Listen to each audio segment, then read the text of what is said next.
Saudaraku yang terkasih dalam Yesus Kristus, kita sudah sampai ke pelajaran ke-12 dengan tema membagikan Dia.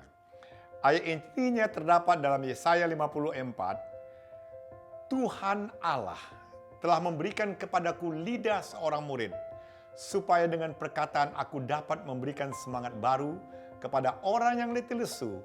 Setiap pagi ia mempertajam pendengaranku untuk mendengar seperti seorang murid.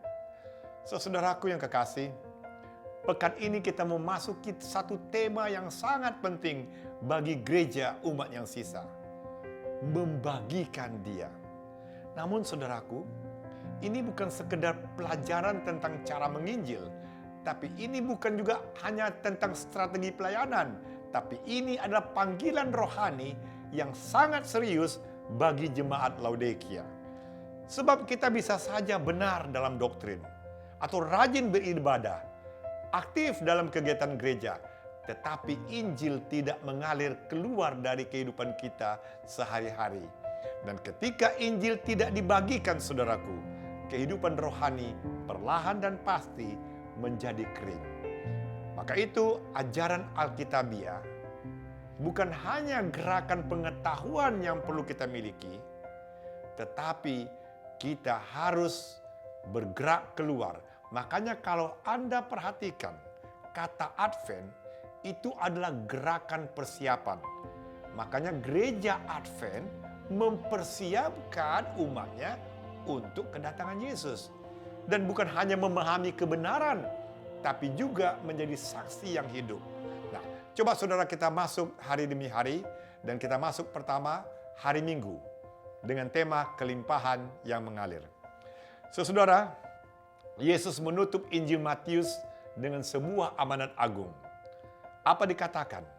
Kepadaku telah diberikan segala kuasa di sorga dan di bumi. Karena itu, pergilah, aku menyertai kamu senantiasa. Anda bisa baca dalam Matius 28 ayat 18-20. Perhatikan saudara, Yesus mengulang kata segala berkali-kali. Artinya jelas, Kristus itu bukan hanya raja untuk umatnya, tapi Kristus juga adalah raja semesta alam. Dalam Kolose 1 ayat 16-18 tertulis bagaimana Yesus Kristus adalah pencipta dan pusat dari segala sesuatu, serta kepala jemaat yang memimpin umatnya. Wahyu 19 ayat 16 menyatakan bahwa Dia adalah raja di atas segala raja, penguasa tertinggi yang akan datang dalam kemenangan dan memerintah untuk selama-lamanya. Karena itu saudaraku, bersaksi bukan tugas tambahan. Karena kesaksian adalah nafas gereja yang sisa. Anda bisa baca dalam buku Kisah 1 ayat 8, Matius 24 ayat 14, dan Wahyu pasal 14 ayat 6. Bagaimana gereja mula-mula memberikan teladan yang sangat kuat.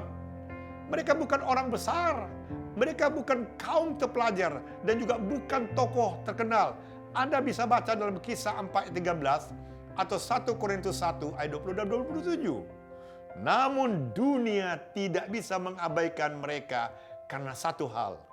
Mereka pernah hidup dekat dengan Yesus. Itulah sebabnya mereka berkata, tidak mungkin bagi kami untuk tidak berkata-kata tentang apa yang telah kami lihat dan kami dengar. Kisah 4 ayat 20. Saudara, inilah teguran bagi Anda dan saya di era jemaat Laodikia hari ini. Kita bisa kuat dalam pengetahuan kebenaran, tetapi kita lemah dalam membawa jiwa kepada Kristus. Jika Injil hanya kita simpan untuk diri kita sendiri, maka kehidupan rohani kita akan kering. Itulah yang ditulis dalam Wahyu pasal 3 ayat 15-17. Sesungguhnya saudaraku, gereja sisa dipanggil bukan hanya menjaga kebenaran, tapi memberitakan Injil kekal kepada seluruh dunia yang ditulis dalam Wahyu 14 ayat 6-12. Dan Ron Nubuat juga mengatakan dalam buku Kerinduan Segala Zaman, jilid 1 halaman 140. Untuk dapat menikmati kegirangannya, melihat jiwa-jiwa ditebus, wajiblah kita mengambil bagian dalam pekerjaannya. Nah, sekarang kita masuk hari Senin dengan tema bertumbuh dalam kasih karunia. Saudara, mengapa Yesus melayani tanpa pamrih? Jawabannya ada di buku Matius pasal 9 ayat 36. Tergeraklah hatinya oleh belas kasihan. Ternyata saudaraku, Yesus melayani bukan karena tekanan, tapi karena hatinya penuh kasih. Dan inilah inti kesaksian sejati itu. Kesaksian sejati lahir dari kasih, bukan dari tekanan atau beban. Maka jika kita membaca 1 Yohanes 4 ayat 19 mengajarkan, kasih kita adalah respon atas kasih Kristus yang lebih dahulu mengasihi kita. Karena itu 1 Korintus 13 ayat 1-3 menegaskan bahwa tanpa kasih semua pelayanan dan aktivitas rohani menjadi sia-sia di hadapan Allah. Paulus berkata, saudaraku, kasih Kristus menguasai kami dalam 2 Korintus 5 ayat 14. Apa artinya saudaraku? Bahwa pelayanan sejati harus mengalir dari dalam. Karena kuasa Kristus sudah lebih dahulu mengasihi kita. Namun pelajaran ini juga menekankan prinsip yang penting. Bahwa Allah tidak pernah memaksa manusia. Tetapi Tuhan selalu mengundang. Sebagaimana ditulis dalam Matius 11 ayat 28 dan Wahyu pasal 3 ayat 20. Dan Petrus saudaraku memberikan panggilan. Dalam 2 Petrus 3 ayat 18. Bertumbuhlah dalam kasih karunia dan dalam pengenalan akan Tuhan. Dan inilah pertumbuhan rohani. Bukan hanya tambah pengetahuan, tapi makin serupa Kristus kita dalam roh dan karakter. Oleh sebab itu teguran bagi Anda dan saya di Jemaat Laodikia saat ini adalah, kadang kita sudah benar dalam ajaran, tapi roh kita tidak mencerminkan Kristus. Makanya Roh Nubuat mengatakan, memaksa manusia supaya menerima Dia bukanlah tugas Kristus. Tidak ada bukti lebih pasti memiliki roh setan daripada pembawaan untuk melukai orang yang tidak menghargai pekerjaan kita. Dalam buku Kerinduan Segala Zaman jilid 2, halaman 104 sampai 105. Sekarang kita masuk pelajaran hari Selasa dengan tema Firman memberi tips membagikan Kristus.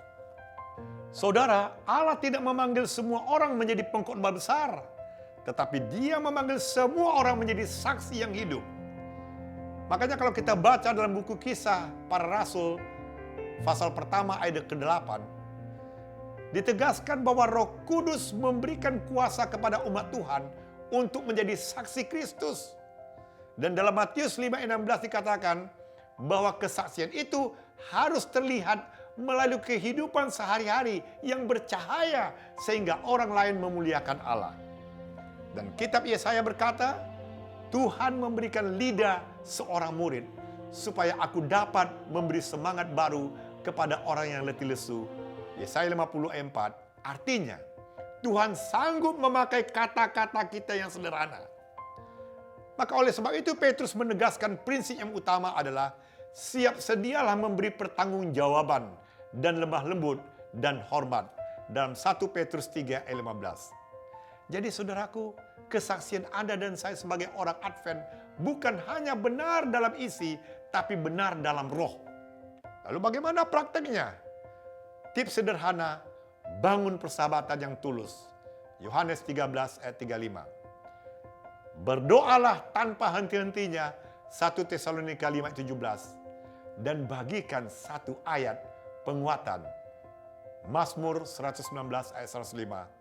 Dan libatkan komunikasi jemaat. Ibrani 10 ayat 24 sampai 25. Dan jangan menunda kesempatan. Efesus 5 ayat 16. Dan mulailah dari rumah kita sendiri. Amsal 22 ayat 6. Dan pekan ini saudaraku, mulailah dengan satu nama saja. Kita sebutkan satu jiwa dalam satu doa kita. Karena satu kalimat kecil akan bisa membuka pintu yang besar. Dan Roh Nubuat juga menegaskan, mereka yang paling aktif dan setia memenangkan jiwa bagi Kristus adalah yang paling berkembang dalam kerohanian. Evangelism halaman 356. Nah, sekarang kita masuk hari Rabu dengan tema dosa Efraim, hati yang terbagi. Pelajaran ini, saudaraku, masuk ke bagian yang sangat emosional. Bagaimana dengan mereka yang mundur? Alkitab memberikan gambaran lewat Efraim. Dalam Hosea 4 ayat 17 dikatakan, Efraim berpaut pada berhala. Jadi dosa Efraim itu bukan hanya menyembah patung, tapi hati mereka perlahan dan pasti menjauh dari Tuhan. Dalam Yesaya pasal 29 ayat 13 menegaskan, bila mana seseorang bisa tampak dekat kepada Tuhan secara lahiriah, tapi hatinya jauh daripadanya, maka ibadahnya menjadi sekedar rutinitas tanpa kasih dan ketaatan sejati. Dan inilah yang menjadi peringatan juga bagi Anda dan saya hari ini. Kita menerima terang besar, tapi hati bisa tetap suam-suam kuku. Maka dalam kesaksian kita, apa yang harus kita tekankan? Bukan penghakiman, tapi bagaimana Injil itu akan memulihkan kita. Jadi kesaksian kita harus membawa bagaimana belas kasihan Allah bagi setiap orang. Matius 9 ayat 36. Dan adanya pengharapan pemulihan. Yeremia 31 ayat 16 dan 17. Dan roh kelemah lembutan. Galatia 6 ayat 1. Kadang saudaraku, orang yang jatuh tidak butuh ceramah, tapi pelukan kasih dan doa yang tidak pernah putus. Makanya Roh Nubuat menegaskan, bila diri sendiri telah disatukan dengan Kristus, maka dengan sendirinya kasih akan memancarkan terang Kristus. Anda bisa baca dalam buku Membina Kehidupan Abadi, halaman 297. Sekarang kita masuk pelajaran hari Kamis dengan tema bawa mereka kembali. Saudaraku, bagaimana membawa orang yang mundur untuk pulang kembali? Yesus memberi teladan melalui Petrus. Yesus tidak mempermalukan Petrus, saudaraku. Tapi Yesus berkata kepada Petrus, "Aku telah berdoa untuk engkau." Lukas 22 ayat 32. Berarti, saudaraku, pemulihan itu selalu dimulai dari doa, bukan melakukan tekanan. Lakukanlah doa yang tekun, saudaraku. 1 Tesalonika 5 ayat 17. Dan tunjukkan kasih yang konsisten. 1 Korintus 13 ayat 4 dan 7. Dan refleksikan karakter Kristus. Matius 11 ayat 29. Dan apa kata Petrus? Dalam 1 Petrus 3 ayat 8. Hendaklah kamu semua seia sekata, penuh kasih, rendah hati. Teguran bagi jemaat Laodikia hari ini. Betapa sering kita melihat gereja itu lemah, bukan karena kurang doktrin, tapi kurang kasih persaudaraan. Jika saja jemaat ini dingin satu sama lain, bagaimana dunia bisa percaya Injil yang hangat itu? Maka oleh sebab itu, saudaraku, kalau kita membaca buku Membina Keluarga Sehat halaman 436, dikatakan begini, tidak ada pengaruh lain yang mempunyai kuasa sedemikian seperti pengaruh satu kehidupan yang tidak mementingkan diri. Oleh sebab itu, saudaraku, sebagai panggilan untuk Anda dan saya hari ini, sesungguhnya pelajaran ini bukan teori, tapi ini panggilan khusus pribadi lepas pribadi buat kita semua. Jangan pernah kita puas dengan kebenaran yang ada di benak kita. Tapi biarlah Injil mengalir dari kehidupan kita sehari-hari. Oleh sebab Kristus sedang mengetuk pintu hati setiap orang. Dalam Wahyu pasal 3:20, lihat, aku berdiri di muka pintu dan mengetok. Dan seruan Tuhan hari ini, bangunlah, bertumbuhlah, bagikanlah dia. Karena umat yang sisa dipanggil bukan hanya benar, tapi menjadi terang yang hidup. Kiranya, saudaraku yang kekasih, Tuhan membangunkan jemaat Laodikia dan menjadikan kita umat yang membagikan dia. Tuhan memberkati kita semua.